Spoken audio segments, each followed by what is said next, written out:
آج کے دن کی مناسبت سے، اور ماشاءاللہ آپ باہر نکلیے، بلکہ 12 ربیع الاول نہیں،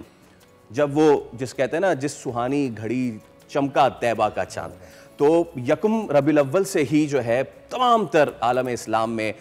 لوگوں میں خوشی کی لہر دوڑ جاتی ہے۔ آج کے دن کی مناسبت سے سب سے پہلے تو میں آپ کے تاثرات جاننا چاہوں گا۔ بسم اللہ الرحمن الرحیم۔ ہر ابتدا سے پہلے، ہر انتہا کے بعد ذات نبی بلند ہے، ذات خدا کے بعد دنیا میں سبھی لوگ ہیں احترام کے قابل، میں سبھی کو مانتا ہوں مگر مصطفیٰ کے بعد۔ آج بڑا عظیم دن ہے، آج ہمارے پیارے آقا کی آمد کا دن ہے، آج ایک یادگار دن ہے۔ 1500 سالہ جشن عید میلاد النبی پورے پاکستان اور پوری دنیا میں منایا جا رہا ہے۔ کیوں نہ منایا جائے، اللہ کا خود حکم ہے۔ قرآن کریم کی سورت نمبر 10 ہے اور اس کی آیت نمبر 58، سورت کا نام ہے سورہ یونس۔ اللہ کریم نے خود فرمایا قُلْ بِفَضْلِ اللَّهِ وَبِرَحْمَتِهِ فَبِذَلِكَ فَلْيَفْرَحُوا۔ اے لوگو، اللہ کے فضل کی وجہ سے، اللہ کے رحمت کے ملنے کی وجہ سے چاہیے کہ خوشیاں منایا کریں۔ اب یہاں پر اللہ نے حکم دیا ہے، ایک عام فضل ہے، ایک عام رحمت ہے، لیکن جب تمام فضیلتوں کی جان، تمام رحمتوں کی جان امام الانبیاء نبی پاک علیہ السلام کی آمد ہو تو رب نے فرمایا ان کی آمد کی خوشی عام طریقے سے نہیں منانا، بلکہ فرمایا ہوا خیر مما یجمعون، تمہاری پوری کل کائنات کو اگر جمع کر کے رکھا جائے تو میلاد مصطفیٰ کے برابر نہیں ہو سکتے۔ مما یجمعون کے اندر علماء کے لیے ایک نقطہ ہے، مما میں ما جو ہے یہ عمومیت ہے، ما عام کے لیے آتا ہے۔ فرمایا عام فضل یا عام رحمت ہو تو خوشی منانا تمہاری مرضی کی ہے، لیکن جب مصطفیٰ کریم آقا کی آمد ہوتی ہے تو خوشی اس انداز میں منانی ہے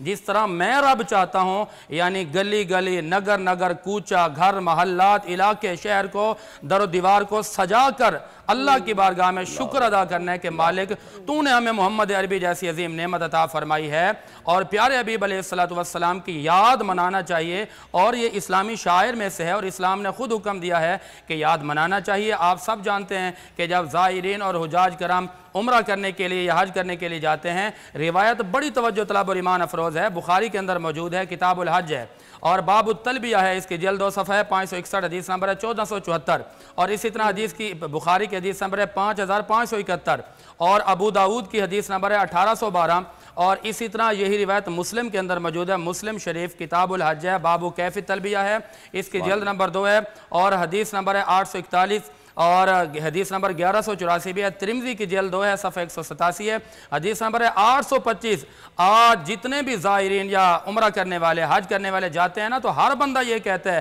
لبیک اللہم لبیک۔ سوال تو یہ پیدا ہوتا ہے کہ ہر ایک کے لیے یہ چیز لازم کیوں کر دی گئی؟ جواب یہ آتا ہے کہ رب کو ابراہیم کے وہ ادا اس قدر پسند آئی تھی کہ رب نے فرمایا میرا ابراہیم کی یاد مناتے رہنا، اور اسی طرح آمد مصطفیٰ جب ہوئی تو رب کو یہ ادا، یہ یاد اتنی پسند ہے، فرمایا کہ میرے مصطفیٰ کا میلاد روزانہ منانا، ہر مہینے منانا، ہر گھڑی منانا، ہر لمحہ منانا، کیونکہ حضور کی جب آمد ہوئی تو روئے زمین کے ذرے ذرے نے خوشیاں منائیں، ہر طرف آوازیں تھیں کہ فلک کے نظاروں، زمین کی بہاروں، سبھی دیں مناؤ حضور آ گئے ہیں۔ سبحان اللہ۔ سبسکرائب کریں اور بیل دبائیں تاکہ کوئی خبر رہ نہ جائے۔